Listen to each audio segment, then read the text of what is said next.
बढ़ती उम्र के साथ आंखों में दृष्टि दोष उत्पन्न होना सामान्य बात है। इसके कारण चाहे जो भी हो, लेकिन समय रहते आंखों की समुचित देखभाल नहीं की जाए तो इसके काफी घातक दुष्परिणाम सामने आते हैं। टोंक रोड स्थित doctor Virendra laser phaco surgery centre आंखों की बीमारियों के उपचार के लिए उल्लेखनीय कार्य कर रहा है। टोंक रोड स्थित doctor Virendra laser phaco surgery centre नेत्र रोगों के उपचार के लिए उल्लेखनीय कार्य कर रहे हैं। 40 वर्ष के बाद मोतियाबिंद की बीमारी होना आम बात है। Doctor Virendra laser phaco surgery centre के डायरेक्टर वीरेंद्र अग्रवाल बताते हैं कि बढ़ती उम्र और डायबिटीज जैसी बीमारियां मोतियाबिंद की बीमारी के मुख्य कारक होते हैं। मोतियाबिंद एक सामान्य बीमारी है जो उम्र के साथ ज़्यादातर लोगों को होती है।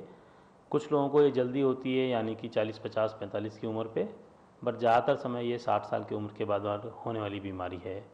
जैसे उम्र के साथ बाल सफ़ेद होते हैं, उसी तरह से आँख के अंदर स्थित लेंस धीरे धीरे सफ़ेद होने लगता है। जब ये सफ़ेद होने लगता है तो धीरे धीरे नज़र को धुंधला करने लगता है, और जब ये धुंधलापन दैनिक कार्य में दिक्कत देने लगता है तो मरीज़ डॉक्टर को दिखाने आता है और उसको पता लगता है कि उसको मोतियाबिंद है। मोतियाबिंद के अन्य कारण चोट लगना, दवाओं का गलत उपयोग, पर्टिकुलरली स्टेरॉयड दवाओं का गलत उपयोग होना, आँख के अंदर सूजन की बीमारी होना, या अन्य आँख की बीमारियों से या डायबिटीज़ होने की वजह से भी मोतियाबिंद जल्दी हो सकता है। अब विज्ञान की प्रगति के चलते मोतियाबिंद के इलाज के लिए आधुनिक मशीनें आ गई हैं, जिससे 1.8 मिलीमीटर फेको सर्जरी में बहुत छोटे चीरे लगाकर मोतियाबिंद को साफ किया जा सकता है। इससे मरीज को दैनिक कार्य करने में भी किसी तरह की रुकावट नहीं आती।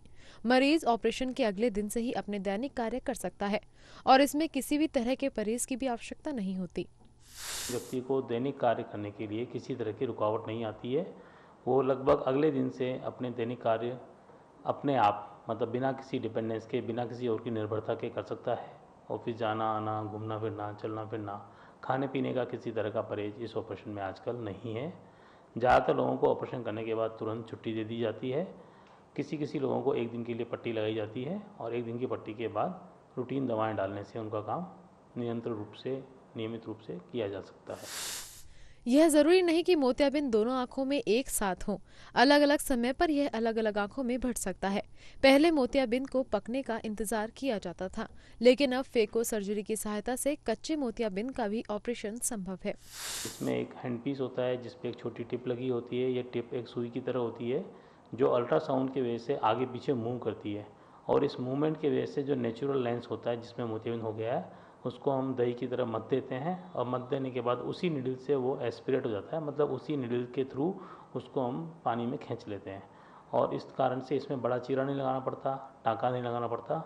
और नए लेंसेज जो आजकल आ गए हैं उनको हम इस सूक्ष्म चीरे से ही, नीडल द्वारा ही अंदर आँख के अंदर इंजेक्ट कर सकते हैं, जो अंदर जाकर अपनी साइज़ को बड़ा कर लेता है और व्यक्ति को साफ दिखना शुरू हो जाता है। मोटे रूप में लेंस जो आते हैं वो दो तरह के होते हैं। एक लेंस होता है जिसमें कि दूर के नंबर का करेक्शन होता है, और एक नया लेंस है जिसमें कि दूर और पास के नंबर का करेक्शन होता है। इन्हें हम मल्टीफोकल लेंसेज कहते हैं।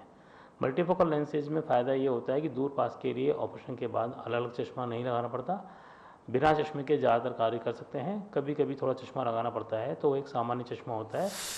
आंख हमारे शरीर का महत्वपूर्ण अंग है। सही वक्त पर इनकी उचित देखभाल नहीं की जाए तो इसके घातक परिणाम भुगतने पड़ सकते हैं और व्यक्ति अंधा भी हो सकता है। Bureau report, DG news.